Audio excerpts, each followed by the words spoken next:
In the previous video of electrochemistry, we have learned electrochemistry is the interconversion of electricity and redox reaction. To facilitate redox reaction by using electricity, electrolytic cell is used, and I have discussed electrolytic cell in the third video of electrochemistry. To generate electricity by using redox reaction, electrochemical cell or galvanic cell is used, and I have discussed electrochemical cell in the fourth video of electrochemistry. Today we are going to discuss electrical energy, Gibbs free energy, Nernst equation, EMF of cell, and equilibrium constant. How these terms are interrelated to each other and how we can calculate one by using another. Galvanic cell is used to generate electricity by using chemical energy. In galvanic cell, as we have learned before, spontaneous redox reaction is used to generate electricity. But how much electricity can be generated by using any galvanic cell? To calculate electrical energy, here we need to multiply EMF of cell and total electrical charge that passes through the cell. So you will get the formula. Electrical energy is equal to E naught cell multiplied by Q, where E electrical is the electrical energy and it is measured in joule. E naught cell is the EMF of cell and it is measured in volt, and Q is the charge that is measured in coulombs.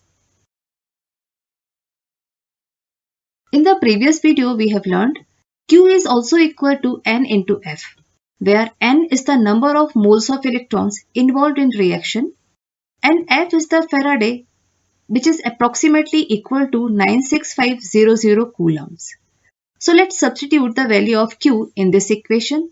So here you will get E electrical is equal to E naught cell multiplied by NF. In the previous classes you have learned energy possessed by an object is measured by its capacity of doing work.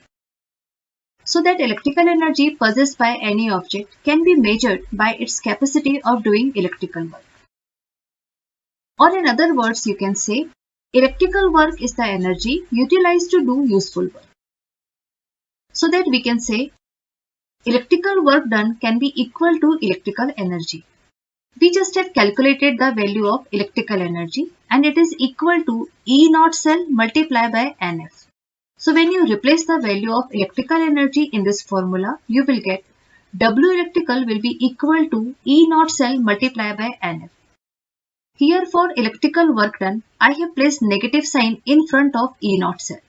So I would like to revise the thermodynamic sign convention. In thermodynamics, whatever object is under observation is called system. And as everything is known as surrounding. When surrounding work on the system, the sign of work will be positive. But when system work on the surrounding, the sign of work will be negative.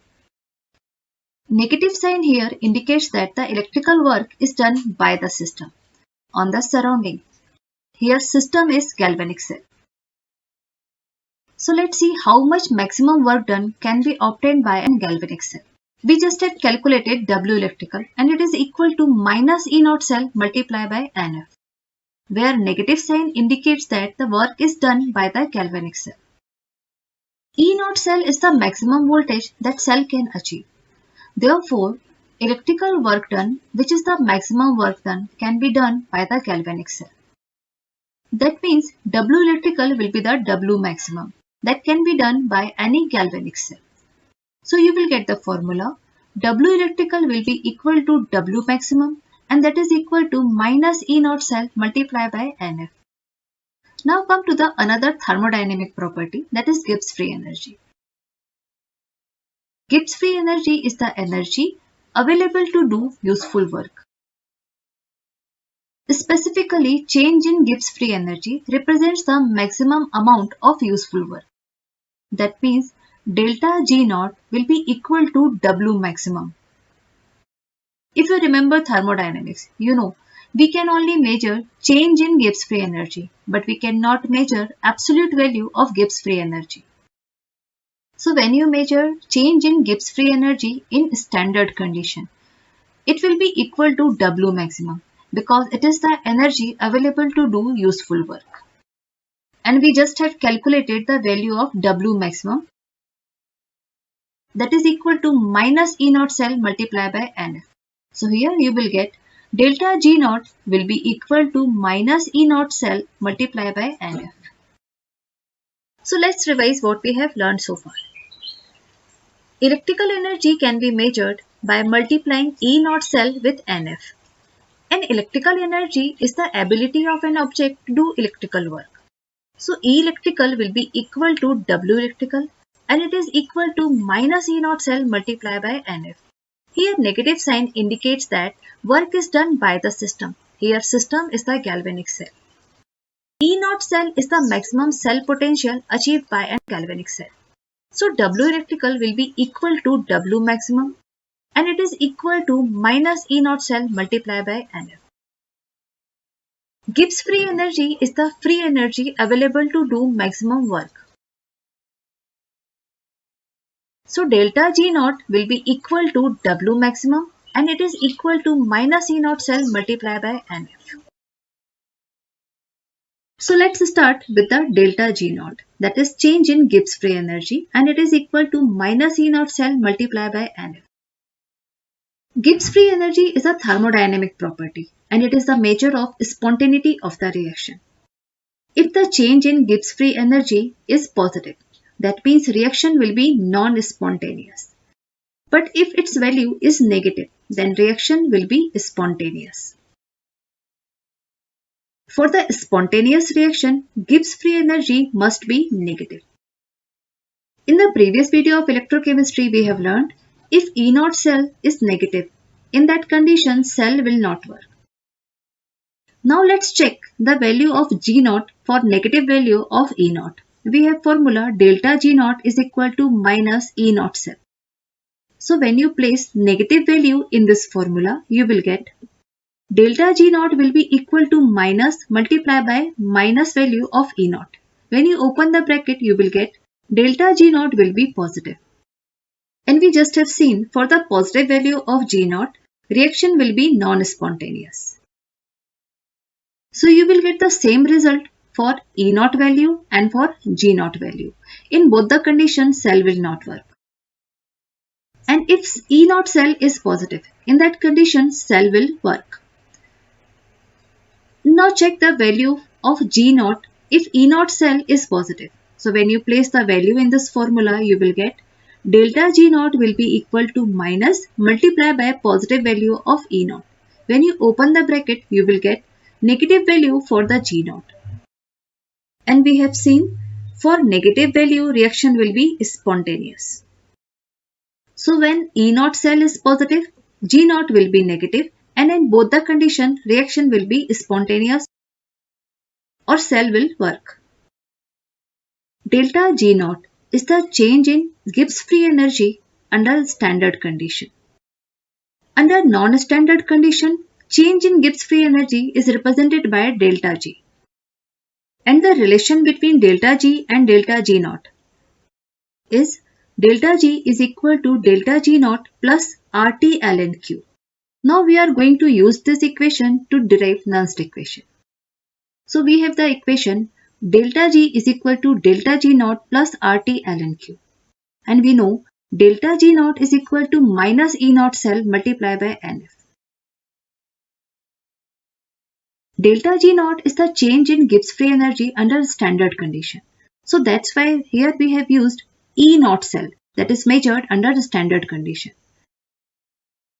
But when we calculate change in Gibbs free energy under non-standard condition, you will get delta G. And it will be equal to E cell, that is measured under non-standard condition. So let's place the value of delta G naught and delta G in this equation. So you will get minus E cell NF is equal to minus E naught cell NF plus RT ln Q. Now let's divide whole equation by minus NF. So here you will get minus E cell NF divided by minus NF is equal to minus E naught cell NF divided by minus NF plus RT ln Q divided by minus NF. So here negative and negative will get cancelled out and NF will get cancelled out with NF. Here also negative and negative will get cancelled out and NF also get cancelled out with NF. When positive and negative multiply, you will get negative. So here you will get E cell is equal to E naught cell minus RT over NF multiplied by ln Q. And it is the Nernst equation. So we have the equation E cell is equal to E naught cell minus RT over NF multiplied by ln Q. ln is the natural log. For example, if ln x is written, it means log to the base e of x. So if you want to convert log to the base e to log to the base 10, it requires conversion factor and it is 2.303. So here you will get E cell will be equal to E naught cell minus conversion factor for the conversion of ln to log.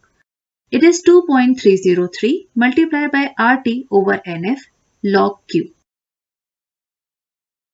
Where R is the gas constant, T is the temperature in Kelvin, N is the number of electrons involved in cell reaction, and F is the Faraday, which is approximately equal to 96500 Coulomb per mole. And Q is the reaction quotient that you have learned in chemical equilibrium.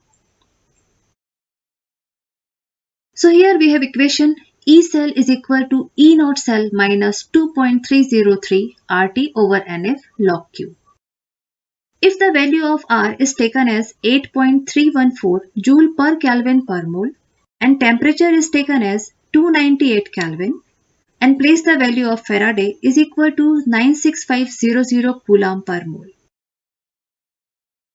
you will get the equation E cell will be equal to E naught cell minus 2.303 multiplied by 8.314 joule per Kelvin per mole multiplied by 298 Kelvin divided by N multiplied by 96500 Coulomb per mole multiplied by log Q. And we have learned E electrical is equal to E cell multiplied by Q. So if electrical energy is measured in joule and E naught cell is measured in volt and charge is measured in Coulomb, 1 joule will be equal to 1 volt Coulomb. So here we can replace joule with volt into Coulomb.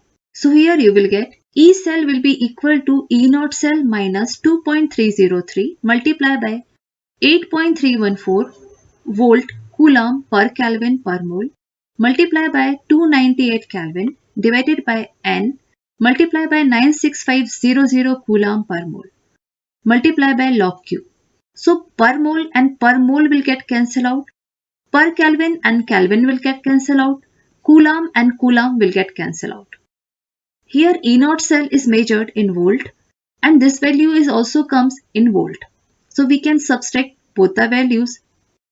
On solving it, you will get E cell will be equal to E naught cell minus 0.059 over N multiplied by log Q. This is the short form of Nernst equation that we can use to solve numerical problems. Now come to the value of Q. Q is the reaction quotient. It is the ratio of concentration of product to the concentration of reactant at any time other than equilibrium. So here you will get the equation E cell will be equal to E naught cell minus 0.059 divided by N multiplied by log concentration of product divided by concentration of reactant. Here square bracket represents the concentration in molarity or in moles per liter. Now let's see what happens when the reaction is at equilibrium. At equilibrium, Q becomes Kc, that is equilibrium constant, and E cell become equal to 0. So let's place the value of E cell and Q in this equation. So you will get 0 will be equal to E naught cell minus 0.059 over N multiplied by log Kc. When you transfer this term to the other side of the equation, you will get E naught cell is equal to 0.059 over N multiplied by log Kc. Now transfer number terms on the other side of the equation. So here you will get E naught cell multiplied by N divided by 0.059 is equal to log Kc. Now let's rearrange this equation. So here you will get log Kc will be equal to N multiplied by E naught cell divided by 0.059. To remove log from the equation, you have to take antilog of both sides of the equation. So here you will get Kc will be equal to antilog of N multiplied by E naught divided by 0.059. So that's how you can calculate equilibrium constant by using E naught cell. Now let's try to solve a question based on it. Determine the values of equilibrium constant Kc and delta G naught for the following reaction. E naught cell is given 1.05 volt, Faraday is given 96500 coulomb per mole. For the calculation of G naught, we have the equation G naught is equal to minus E naught cell multiplied by NF. Value of E naught is given in the question and value of Faraday is also given in the question. For the calculation of G naught, we just require the value of N. So let's calculate the value of N. First of all, write the equation take place at anode and cathode. And we know at anode oxidation take place and at cathode reduction take place. In this equation, oxidation of nickel increases from 0 to +2. So nickel undergo oxidation and oxidation number of Ag plus ion is +1. It reduces to Ag. Oxidation number of Ag is 0. So Ag reduces from +1 to 0 while nickel oxidizes from 0 to +2. So let's write the reaction take place at anode. At anode, nickel gives nickel 2 plus ion by the loss of 2 electrons. And at cathode, Ag plus ion gains 1 electron and gives Ag. In the complete reaction, there are 2 moles of Ag plus ion and it gives 2 moles of Ag. So here, you have to multiply this equation by 2. So here you will get 2 Ag plus ion when gains 2 electron, it gives 2 Ag ion. In the complete cell equation, 2 electrons are produced in the oxidation reaction and these 2 electrons get consumed in the reduction reaction. So that's why the value of N is equal to 2. Now we have calculated the value of N is equal to 2. So place the value in this formula. Now let's place all the values in this formula. So here you will get delta G naught is equal to minus 1.05 volt multiplied by 2. It is the value of N that we just have calculated multiplied by 96500 coulomb per mole. On solving it, you will get delta G naught is equal to minus 202650 volt coulomb per mole. And we just have learned before 1 joule is equal to 1 volt coulomb. So we can replace volt coulomb with the joule. So here you will get delta G naught is equal to minus 202650 joule per mole. When you divide this number by 1000, you will get delta G naught is equal to minus 202.650 kilojoule per mole. So this is the value of delta G naught that is asked to calculate. Now calculate the value of Kc. For the Kc, we have the equation Kc is equal to antilog of N multiplied by E naught cell divided by 0.059. We just have calculated value of N is equal to 2. E naught cell is given in the question. So place the value in this formula. Here you will get Kc will be equal to antilog of 2 multiplied by 1.05 volt divided by 0.059. On multiplying, you will get antilog of 2.1 divided by 0.059. For ease of calculation, let's convert this value into scientific notation. So here you will get antilog 2.1 divided by 5.9 into 10 raised to minus 2. Here we can remove these decimal points. And when you transfer 10 raised to minus 2 in the numerator, you will get Kc will be equal to antilog 21 multiplied by 10 raised to 2 divided by 59. Now when you solve it, you will get Kc will be equal to antilog of 35.53. And antilog of 35.53 is given 3.411 into 10 raised to 35. So here you will get Kc is equal to 3.411 into 10 raised to 35. And this is the answer for the equilibrium constant.